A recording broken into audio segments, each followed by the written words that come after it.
Hello guys, welcome to my channel creative biology. Friends, आज हम class 11 का एक चैप्टर है ह्यूमन फिजियोलॉजी का ह्यूमन डाइजेशन एंड एब्जॉर्प्शंस के बारे में बात करेंगे। नोट्स बहुत ढंग से बनाया गया, ये नीट के एस्पायरेंट के लिए और 11th वाले का बच्चे हैं जो वो भी अच्छे से पढ़ेंगे इसको। सारे नोट्स में एनसीईआरटी के पॉइंट कवर किए गए और बाकी अलग से भी कुछ स्पेशल पॉइंट को कवर किया गया। चलिए हम शुरुआत करते हैं अपने चैप्टर की, और इस चैप्टर को हम कई पार्ट में पढ़ेंगे। आज हम पार्ट 1 लेके आए हैं, ठीक है। सबसे पहली बात कि ह्यूमन डाइजेशन एंड एब्जॉर्प्शन क्या होता है। सबसे पहले कि डाइजेशन क्या होता है, ठीक है, डन।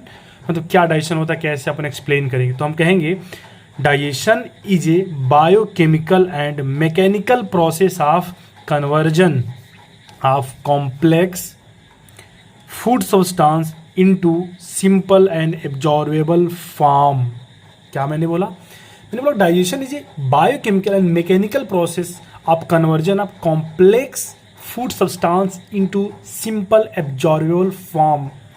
मतलब कोई भी अगर फूड हम इंगल्फ करते हैं, इंजेक्शन करते हैं, तो उसको देखते हैं कि कॉम्प्लेक्स फूड होता है, उसको हम अगर स्मॉल फूड में कन्वर्ट कर दें, इसी को हम डाइजेशन कहते हैं। हमारे स्टमक में जाने के बाद वहाँ पे एक एचसीएल एंजाइम होता है, वो अच्छे से ढंग से काम करता है, फूड सब्सटेंस को ब्रेक डाउन करने का काम करता है, ठीक है।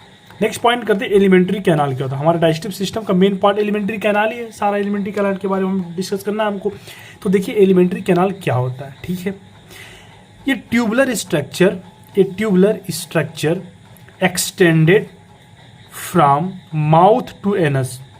क्या मैंने बोला, ये tubular structure extended from mouth to anus. Mouth से एनस तक के पार्ट को पूरे हम क्या कहते हैं, alimentary canal. Some part is ectodermal होता है and some part are endodermal. जो एलिमेंट्री कैनाल होता है उसके कुछ पार्ट एक्टोडर्मल ओरिजिन होते हैं, कुछ पार्ट एंडोडर्मल ओरिजिन में होते हैं, ठीक है। अब अपने नेक्स्ट पॉइंट की तरफ चलते हैं। देखते हैं इसमें कि डाइजेस्टिव सिस्टम जो हमारे पास है, इसको हमने कितने पार्ट में डिवाइड करके रखा है, ठीक है। हमको पता होना चाहिए कि अपने डाइजेस्टिव सिस्टम को हमने कितने पार्ट में डिवाइड किया है, ठीक है। जो डाइजेस्टिव सिस्टम हमारा होता है ये इसके मेनली दो पार्ट में है। एक इसमें एलिमेंट्री कैनाल होता है और दूसरा एसेसरी डाइजेस्टिव ग्लैंड है। एसेसरी डाइजेस्टिव ग्लैंड है, क्या क्या है, एक एलिमेंट्री कैनाल है and second is accessory digestive gland होता है। Alimentary canal and accessory digestive gland है। इसमें क्या है, एक सैलिवरी ग्लैंड होता है, लीवर होता है, गॉल ब्लैडर होता है एंड पैंक्रियाज होता है। Salivary gland, liver, gall bladder and pancreas होता है। 4 पॉइंट है, सैलिवरी ग्लैंड है, लीवर, गॉल ब्लैडर और पैंक्रियाज है। एलिमेंट्री कैनाल में देखते हैं बक्कल कैविटी, देखते हैं ईसोफेगस, स्टमक और इंटेस्टाइन। क्या क्या, बक्कल कैविटी, ईसोफेगस, स्टमक और इंटेस्टाइन। फिर इंटेस्टाइन को हमने 2 पार्ट में डिवाइड करके रखा है। कितने पार्ट में किया है, 2 पार्ट में। एक लार्ज स्मॉल इंटेस्टाइन है, दूसरा एक लार्ज इंटेस्टाइन। एक स्मॉल इंटेस्टाइन है, दूसरा लार्ज इंटेस्टाइन है। स्मॉल इंटेस्टाइन के अगर पार्ट आपको देखना हो तो पता होना चाहिए इसमें क्या क्या पार्ट होते हैं। एक ड्यूडेनम होता है, जेजुनम होता है और ileum. Duodenum, jejunum, ileum small intestine के पार्ट होते हैं। जबकि अगर हमको देखना हो कि लार्ज इंटेस्टाइन में क्या होते हैं तो इसमें देखेंगे सीकम, कोलोन और रेक्टम होते हैं। क्या, सीकम, कोलोन और रेक्टम होते हैं। फिर हम देखते हैं कि आगे नेक्स्ट पॉइंट में कि कोलोन के कितने पार्ट होते हैं। कोलोन को भी 4 पार्ट में हम डिवाइड करते हैं। एक ascending colon, transverse colon, descending colon और सिग्मोइड कोलोन होते हैं। अच्छा, इतने पॉइंट कवर होने के बाद फिर हम चलते हैं कि देखते हैं कि माउथ में माउथ ओपन कहाँ पे होता है, मतलब इसके पार्ट क्या क्या हैं। एक माउथ जो होता है ओपन इनटू ओरोफेरिंग्स में होता है। नोज जो होता है ओपन इनटू नाजोफेरिंग्स। नोज नाजोफेरिंग्स में ओपन होता है, माउथ ओरोफेरिंग्स में ओपन होता है। फिर ये दोनों कंबाइन होकर आगे फेरिंग्स में ओपन होते हैं। मतलब जो माउथ था ये ओरोफेरिंग्स में ओपन हुआ, नोज नाजोफेरिंग्स में, ये दोनों एक साथ फेरिंग्स में ओपन होते हैं। फेरिंग्स में ओपन होने के बाद देखिए क्या होता है, ये फेरिंग जो कॉमन होता है फॉर फूड और एयर, कॉमन होता है फूड और एयर के लिए कॉमन होता है, ठीक है। फिर इसमें नेक्स्ट पॉइंट हमको देखना है कि फेरिंग से 2 पाइप निकलते, एक होता है विंड पाइप, दूसरा होता है फूड पाइप। एक होता है विंड पाइप, दूसरा होता है food pipe. Food pipe dorsally present पीछे की तरफ होता है, विंड पाइप वेंट्रली आगे की तरफ प्रेजेंट होता है।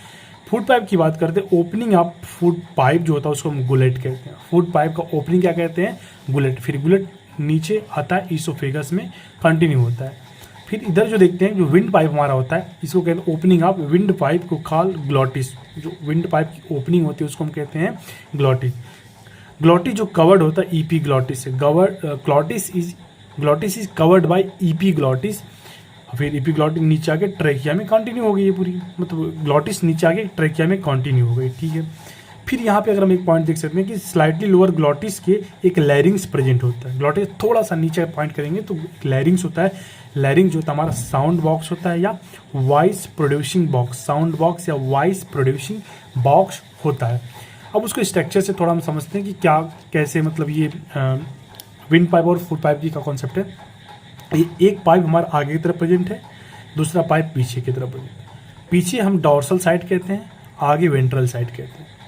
फिर बात करते हैं कि जो वेंट्रल साइड में इसी को हम ट्रैकिया कहते हैं, और जो पीछे ईसोफेगस होता है। ऐसे हमारे बॉडी के अंदर स्ट्रक्चर प्रेजेंट है। ये आगे ध्यान रहे आपको कि जो पीछे डॉर्सली प्रेजेंट है ईसोफेगस है, वेंट्रली प्रेजेंट ट्रैकिया है।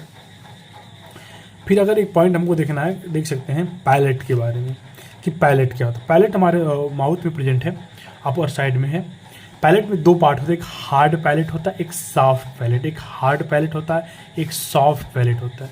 हार्ड पैलेट के बारे में कहते हैं anterior part of palate. Palate का जो इंटीरियर आगे का हिस्सा होता है उसको हम कहते हैं हार्ड पैलेट। जो पीछे होता है सॉफ्ट पैलेट कहते हैं, इसको पोस्टीरियर पार्ट ऑफ पैलेट कहते हैं। इसमें एक अच्छा पॉइंट देखने लायक है कि जो सॉफ्ट पैलेट का posterior growth of soft palette, posterior growth of soft palette होता है, वो एक फिंगर लाइक प्रोसेस होता है, उसको हम यूबुला कहते हैं। क्या कहते हैं? Uvula. Posterior growth of soft palate जो होता है फिंगर लाइक प्रोसेस यूबुला कहते हैं। फिर यूबुला का दूसरा नाम हो सकता है वेलम पैलेटाई या यूबुला। यूबुला वेलम पैलेटाई, इसके दो नाम हैं। आज के लिए दोस्तों इतना ही, थैंक यू। इसका सेकंड पार्ट जल्दी आएगा। डाइजेस्टिव सिस्टम को कई पार्ट में हम कवर करेंगे। प्लीज़ चैनल को सब्सक्राइब करें, लाइक करें। Thank you.